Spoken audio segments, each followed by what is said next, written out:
The Belt and Road Initiative, or BRI, celebrates its 10th anniversary this year, ushering in new opportunities for global development. BRI is not simply about infrastructure. It brings with it job creation, income creation. The scale and the scope of the BRI has truly the opportunity to transform not just development, but certainly multilateralism as well. Notably, the private sector has played a pivotal role in BRI's progress, ensuring its long-term sustainability, vitality, and effectiveness. There's no part of the world that has fully been able to realize economic growth and social development without the private sector, not only as contractors, but also as providers of finance, as innovators, providers of technology. In pursuit of the UN's Sustainable Development Goals, it is time for businesses in both the public and private sectors to take action. The call to action for business was to use the Sustainable Development Goals as an investment framework. I think when those two come together, it gives business a much longer horizon. In this week's Biztalk, we sat down to speak with Sanda Ojiambo, Assistant Secretary General of the UN Global Compact, to explore how the private sector can serve as a catalyst for transformative changes, leading toward a resilient future. Only on Biztalk, only on CGTN.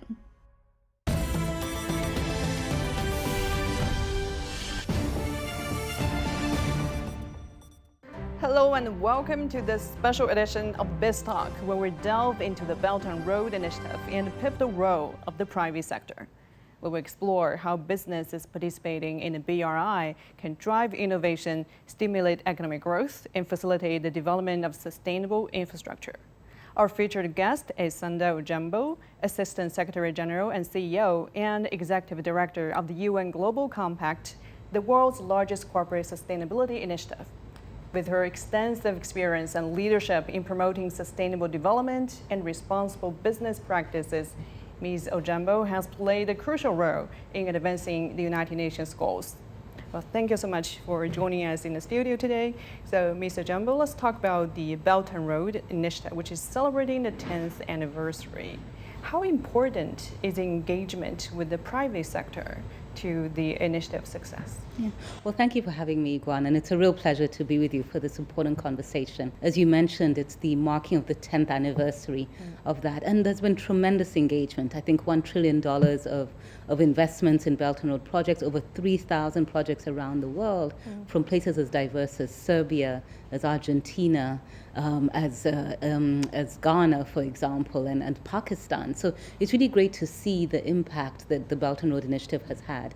In this is the private sector. I mean, I think there's no part of the world that has fully been able to realize economic growth and social development without the private sector. I think it's absolutely important, not only as contractors, but also as providers of finance, as innovators, providers of technology. It's a very important component for us. We're talking about the guidance and assessment tools for private companies trying to accelerate their sustainable development. How do they leverage these tools in their pursuit of sustainable future? Yeah, I mean, first there's two parts to it. So at the Global Compact, we have what we call our 10 principles, which for us are fundamental principles for business to be sustainable. It talks about how you manage your environmental footprint, how you respect and promote labor rights and human rights, provide decent work conditions and living wages, and also how you aim to combat corruption in all of its forms. But as a guiding North Star, and within the realms of the UN, we have the Sustainable Development Goals. And when the goals were formed in 2015, the call to action for business was to use the Sustainable Development Goals as an investment framework. So business can find an investment opportunity in all of the Sustainable Development Goals. I think when those two come together, it gives business a much longer horizon. We always believe that business cannot succeed when the society around it is failing. So it's very important for business to look at how it can invest in the climate transition. It can invest in renewable energy transitions. It can invest in food system transitions. Of course, issues such as infrastructure, very important. That's SDG 9 and a key focus of the Belt and Road Initiative as well. And the Belt and Road Initiative Conference is aiming to lay out the future directions, and sustainability is one of the priorities in the future. So as an expert on sustainable development, how do you assess the level of sustainability of the BRI, and how can it further catalyze its future development in this area? Yeah, well, I think that is obviously done between a bilateral, government funding and assessment framework. But certainly, I think some of the things that you'd want to look at in terms of sustainability, first, I think, is the environmental footprint. How carbon friendly or climate friendly are these projects? A lot of them as infrastructure. Have they disrupted the natural environment, for example, or do they aim to also go back and restore and rebuild environment when that has happened? Has there been community displacement, for example, and what does that look like? I think another element of sustainability is the extent to which local communities are involved, engage perhaps in the project, and also support the project in the longer term. From a workforce perspective, and I talk about this related to our principles, for example, what has been the labor force engagement, the terms of that work, looking at occupational health and safety, for example, looking at how well projects are integrated into local economies. And of course, there's obviously the financial sustainability of all of the projects. So there's many ways that you could take a look at it. And then ultimately, what is the longevity of the projects? Because these are large investments, significant capital investments, and very important to make sure that they serve the populations at hand. What is your assessment of BRI, the Belt and Road Initiative, in foster public-private partnerships? Right, and as I said, it's the 10th anniversary. I mean, there's been quite a scale and scope of diverse projects from around the world. It is evident, obviously, that there is great partnership between the government of China and, the other countries where these projects have been implemented. So I think by and large, obviously, that engagement has progressed well.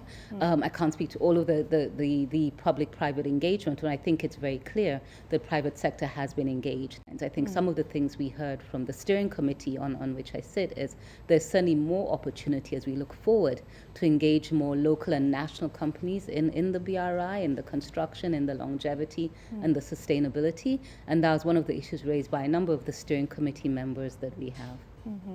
Well, one thing about the private sector is they can find market-oriented solution to a lot of issues. What do you think are the most promising areas for private sector to provide solutions to our sustainability issues? Yeah.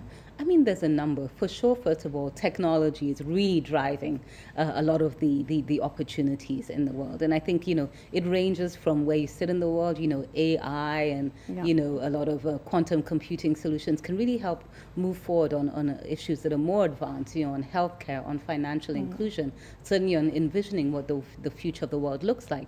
But on the other hand, I think there's some very simple things in ways in which you can advance technology in education, in healthcare, in agriculture. So there are many ways that technology can be deployed, and I think we need to use more of that simply to move us away from the brick and mortar way of looking at development, but also seeing how we can advance. So for me, technology, innovation, workforce partnerships would be really critical.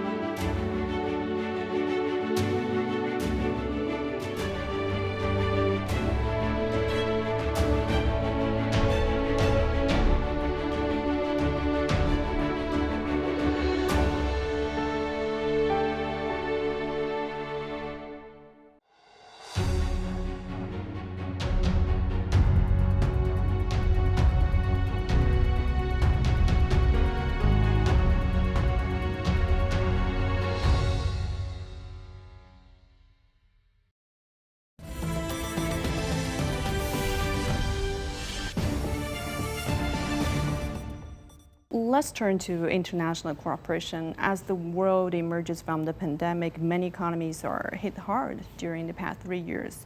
And in some places of the world, sustainability took a back seat. What do you think are the biggest challenges in the global cooperation on sustainable development? Yeah. Well, I firmly believe, and we've heard this from our CEOs around the world, is that it really is important to maintain a strong and robust multilateral framework for businesses to thrive. If you think of any multinational, they need open borders. They need the ability to source inputs, to get the best of global talent, to sell their products and services. So during the 3 years when we're in the heat of the pandemic, for example, I think businesses were truly advocating for a stronger multilateral framework for their businesses and really for their supplies and for their supply chain. So I think it's very, very important. I think businesses cross borders, and that's an important opportunity for them. The Forward Faster initiative was officially launched in September this year. How do you envision it to make a tangible difference in accelerating sustainable development? So, this September marked an important reflection point for the United Nations. In our high-level week, we talked about the fact that the Sustainable Development Goals might be halfway there, but we're definitely not halfway done. I think the events of the last 3 years, we spoke about the COVID pandemic, crisis around the world, the climate crisis, have really slowed down what could have been excellent momentum on the Sustainable Development Goals. So the UN Global Compact, we took the opportunity to launch a campaign, Forward Faster, to provide a platform for our businesses to drive forward faster on the Sustainable Development Goals. So we set ambitious targets around areas where we believe business can make a significant impact on the Sustainable Development Goals. These are things such as climate action, gender equality, water resilience, sustainable finance. And we think that if businesses engage at a much higher level and bring together their supply chains and their value chains, we will be able to move progress on the SDGs. Well, these are very important goals. How confident are you that the initiative can deliver? Well, I think as confident as we need to be, because if not the Sustainable Development Goals as a global framework, I think the question is, what else? And I do feel that, we have mobilized our private sector well. We definitely need to get more companies on board. We need to drive that ambition forward. The goals that we've set are not any separate or different from national development plans. Private sector is a key part and a key implementer along with government on national development plans. So we see a great synergy in this opportunity. And how would you like Chinese companies to engage in this initiative? Absolutely. So here in China, we have a local network, UN Global Compact China. It's part of the UN family here. We have about 872 companies that are part of the Global Compact here in China. We want more Chinese companies to join. We have state-owned enterprises as well as private enterprise. And many of them are huge, significant players in the global economy, significant players in the local economy. They're able to shape and influence, for example, I think what happens in China. We need more companies, more state-owned enterprises and private sector to do the same. And a lot of Chinese companies are working closely with their foreign counterparts in certain sectors. In your opinion, how can BRI further accelerate technology cooperation and promote shared prosperity? I think the very fact that BRI spans borders and spans, I think it's over 130 countries. Again, that type of partnership with a strong public-private partnership element is very critical. Technology transfer, very important. Skills transfer, capacity building across borders, I think is absolutely very important. And then really there's the fact that infrastructure, by and large, builds bridges. BRI is not simply about infrastructure. It brings with it job creation, income creation, the opportunity for employment. The developments and the investments are not simply in bridges. We've seen education, we've seen health, we've seen a number of different investments, water and water stewardship.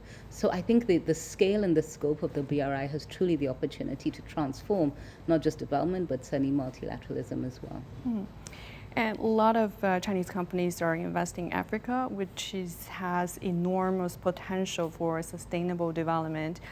Could you elaborate on how the GABI can further promote sustainable development and economic growth across the African continent, and how can companies leverage this framework? The African continent, I think, has the opportunity to allow the world to solve many of the existing problems. We talk about a climate transition. The African continent has an abundance of solar energy and opportunities for renewables. We talk about the food systems transition, large amount of arable land, labor force, etc. Talk about a digital transition. You have a youthful population, you have markets. And so, Africa for me represents a huge opportunity, not just for itself, but for the world. So I think that's one. You talked about GABI, the Global Africa Business Initiative. It's a platform that we launched at the UN Global Compact 2 years ago, really aiming to help reposition the narrative around the African continent. It's often seen as one framed through, relief and development and challenge, but yet from everything I've said, huge market, huge consumer market, youthful market, abundance of resources, I think the opportunity exists for people to see Africa for the investment destination that it is, and also to note the immense potential of the private sector in helping drive that investment forward. So when we've met over 2 years, we most recently met in September and had a forum that focused on energy and the energy transition, inclusive growth and trade, very important because Africa is a huge trade market for itself, but also for the world. And we also looked at digital transformation. And those three things I think we determined could really drive forward Africa's development and provide solutions for the world. I know Gabby is providing support for companies to navigate the unique challenges and opportunities in Africa. And how can Chinese companies better make use of this? Yeah, a couple of things. I mean, we did have some Chinese companies in attendance.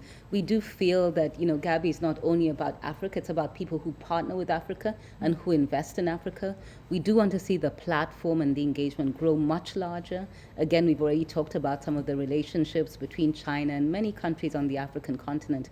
We see the opportunity to strengthen that, but also for Chinese companies to highlight, the investment opportunities in the various African countries and showcase also the successes of those investments and help attract further investment, further support for the further partnership with the African private sector as well.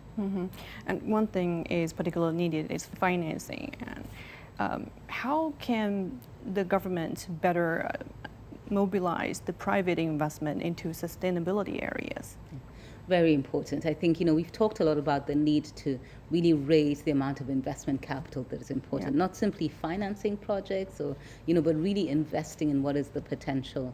A lot has been said, and our Secretary General talks a lot about the need for reform in the multilateral lending system and, for a bit more equitable and inclusive lending infrastructure for many economies around the world, in the developing world and particularly on the African continent. So I think that, number one, is the first opportunity. The second is to be able to direct capital to projects that are sustainable and inclusive. And I think that is also very important. There's an abundance of projects that we've talked about around climate, investing in climate transition, investing in the energy transition, and investing certainly in food systems transition. So one, it's, looking at how we can avail more capital equitably for investments on the continent. Secondly is preparing and ensuring there's this pool of bankable and investable projects that can then provide a platform for investment in the continent. Transparency is a critical issue when it comes to sustainable development, when it comes to a green agenda. How do you think we should step up the rule setting and standard setting as we are garnering cooperation across different continents? Yeah, transparency, I think, is absolutely very important for longevity. I'll look at it from two angles. First, from a sustainability angle, there's always the need to make sure that we can transparently report on progress, challenges, and opportunities. Obviously, at the national level or macro level, that happens at, when one does project evaluations. But I think also within companies, and that's an area within which we work, is to encourage companies every year to take stock of what they're able to do. I know some of the sustainability reporting is regulated or mandated. We look at a more voluntary approach, but a very rigorous and thorough approach to make sure that companies can look at a couple of things: their carbon or their climate footprint, their respect and promotion of rights, whether or not they are actually actively promoting anti-corruption measures within their work, and then other more sectoral elements for reporting. Absolutely very important. A lot of focus right now goes obviously on the environmental elements because they're very scientifically driven, but of equal measure and importance are some of the social elements of these projects around inclusivity, around decent work and economic growth, I think are very important. And then the governance of projects, I think, is one that we know can truly impact both negatively and positively how long and how sustainable projects are.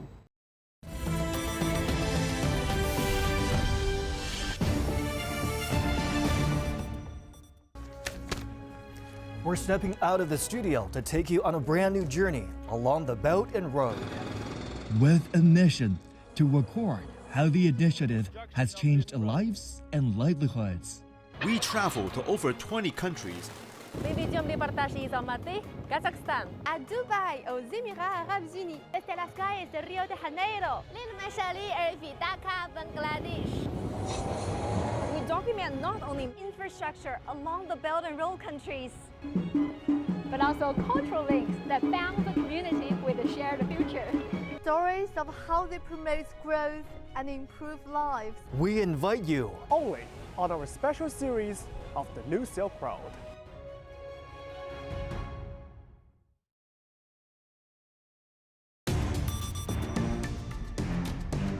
360-degree profiles of industry movers and shakers, tech mavericks, and policymakers. We drill down on their success. We ask how they set strategy and how they navigate in an increasingly competitive market. Real talk, real business. Join the conversation.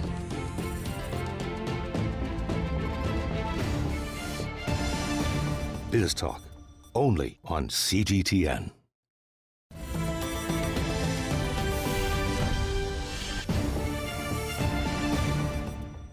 And you know, the countries around the world are at different development stages and they have different priorities. How do you bridge the gap between different countries when it comes to sustainability?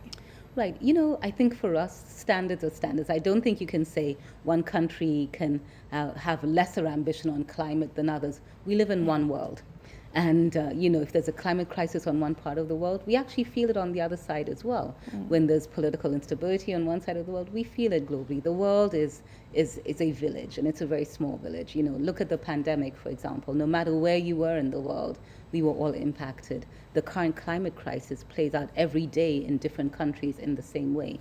So for us, and when we look at private sector, we think it's very important that we can hold businesses to account at the same level, no matter what the issues at hand are. I do acknowledge it's a very different reporting or accountability environment for a large multinational as it is for a small and medium enterprise, but we work at the Global Compact to support and to handhold businesses of all sizes to enable them to be accountable. You know, I think for smaller businesses, if you start now developing a culture of transparency, of accountability, and of high ambition, first of all, it makes you more attractive to providers of capital. It makes you a more attractive business partner, certainly a more attractive partner for overall longer-term sustainability projects. So we don't necessarily differentiate. I think what is more important is understanding the value of reporting and being transparent.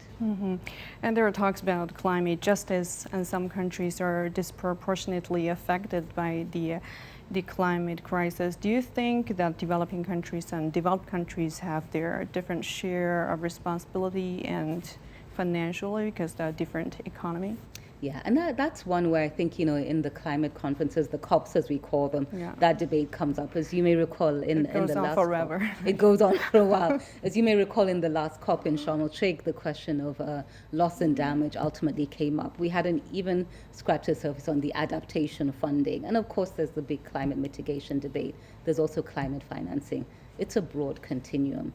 I think, you know, one of the key things is to just make sure that we can hold governments to account for the commitments that they have made around climate. And I think that's the key issue because a lot of those commitments remain unfulfilled, quite frankly.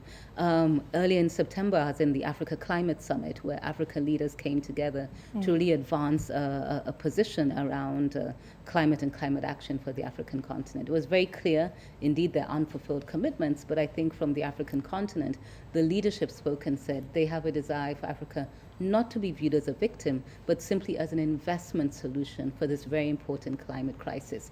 So I think there's an acknowledgement that there are unfulfilled promises, but also an understanding that we must seize opportunities and move forward. So yes, it's not equal across the playing field, but certainly I think there's an increased drive to find more solutions. Underpinning all of this is climate finance and the real need to invest in climate transformation and climate transitions. And that brings a broader issue of international cooperation on shared challenges. At the just concluded UN General Assembly, Secretary General Guterres actually said the global governance becomes so fractured that it is unable to respond to our challenges such as climate change. What is your review on the current globalization and their ability to drive concerted efforts? Yeah, very critical. And let me go back to the piece that you mentioned with the SG, Secretary Guterres, around climate, for example. I think the facts and statistics tell us that about 80% of the emissions come from 20% of the world, but yet it is a global catastrophe. So the question here is, how can we leverage or exert enough pressure on that 20%, and primarily it's from large G20 economies, to really make the commitments to mitigate and to decarbonize at the scale and scope that is needed. With that, then the rest of the world can then proceed on their own mitigation plans, look forward into climate adaptation and build resilience to go forward. But for that, you need a very united, obviously, a framework to be able to do that, and not have a fractured and split world as you've talked about. So I think those are some of the challenges that we do face around it. But as I said earlier, the world is too interconnected to be able to do that. I think SG has always called for, rebuilding of the multilateral framework. It will solve many things, as I said. The climate crisis has no borders. The need for renewable energy also has no borders. Similarly, the food systems transition is very important. So global food security comes into play. Issues such as digital transformation we talked about that are absolutely borderless. And so it's imperative really for, I think, all of the sustainable development goals and ambition that we can use the multilateral framework as a true opportunity for cooperation. A lot of young professionals are also aspiring to make a change in the sustainable development area. What advice would you like to give to them? Yeah. What I'd say is, I think we need the younger voices to keep this debate alive. We are, advocating for goals that come to being in 2030. These are really goals for the future and for much of our younger generation who will live through 2030 and beyond. It's regrettable that we are in the crises that we are, but I do feel a lot of optimism and hope when I talk to young people, because one, they're very clear about accountability. They're very clear about the choices they make as young consumers. They're very clear about their expectations from CEOs and leaders and governments. And I think that young people really do hold a lot of hope for what is an open, fair, and transparent world going forward. It's a lot of responsibility, but I think we then sitting in offices as we do and around the world owe it to the younger generation to provide a space for them at the table and to articulate and advocate for their needs, because after all, the Sustainable Development Goals are truly not for us. I think we've lived through our time. It's about creating a better world for the future. Well, we have to leave it there. Many thanks again to our esteemed guest, Sanda Ojiambo, for sharing her invaluable insights on mobilizing businesses to advance sustainable development goals through initiatives like the UN Global Compact. It's clear there are still challenges to align priorities across countries and sectors.